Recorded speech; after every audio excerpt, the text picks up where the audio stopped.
the engine.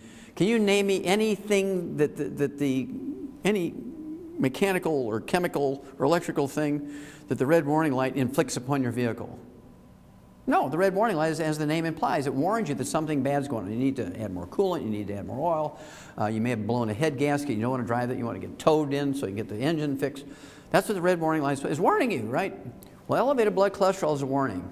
I wrote that up in 1971. It was published, it was like translated into 6 languages in a Danish pathology journal, Acta Pathologica, and it was a big thing. And I compared clogged arteries in vegans versus meat eaters. Vegans, of course, I think you're all young enough to know vegans are people who are vegetarians who eat nothing but grains, vegetables, fruits, and nuts, no animal products, and they believe that's a healthy thing. But I don't believe it's healthy. This is a political statement because they say, okay, well, one cow eats as much food as 50 people. If we're all eat stuff like cows, and get the cow out of the cycle, we can feed 50 more people, right? I mean, that's how vegans think. Well, a cow has 4 stomachs. You can't process grass the same way a cow does. You got 50,000 little helpers in there. I mean 50,000 individual organisms, 50,000 different species of individual organisms. You've got billions and billions and billions of little organisms there that do things that you don't have the capacity to do. So you can't live on pasture grass like a cow. So being a vegan is a political statement rather than a nutritional statement, right?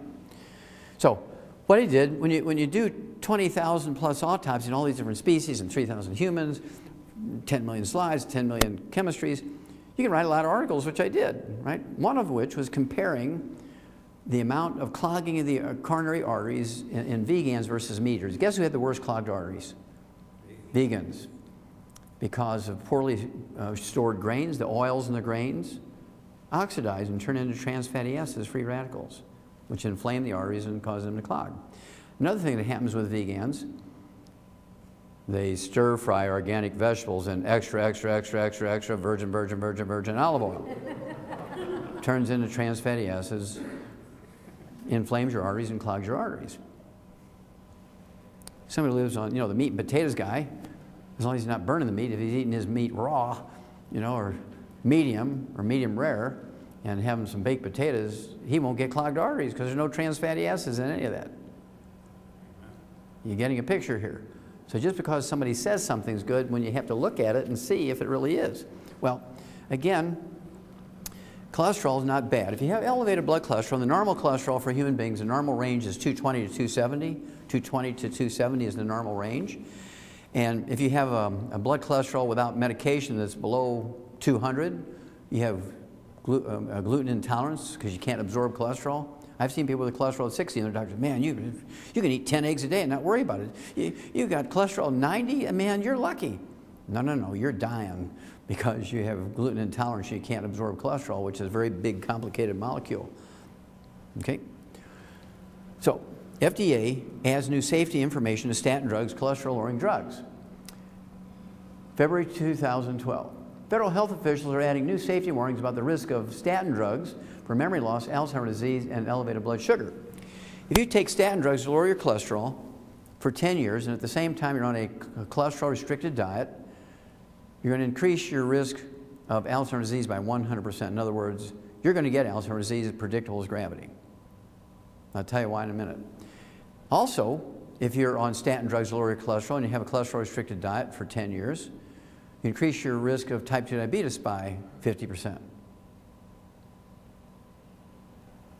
What causes elevated blood cholesterol and triglycerides is it's a red warning light for diabetes, it's a red warning light for low thyroid, it's a red warning light for deficiencies of 6 different minerals. It in itself causes nothing.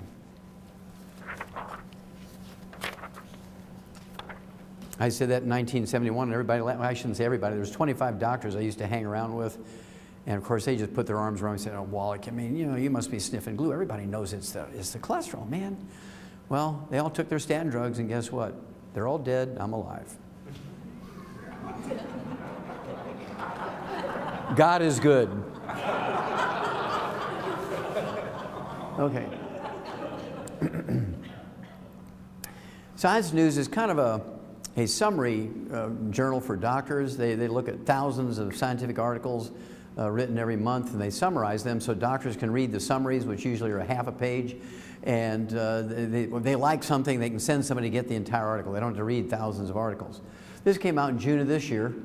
Good cholesterol, not so beneficial. Higher HDL, high density lipoprotein, the good cholesterol, don't reduce heart attacks.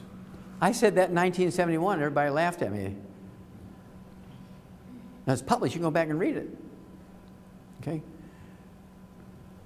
And so it's nice to be redeemed a little bit, right? I'm going to go to each of their graves and put one of these on there.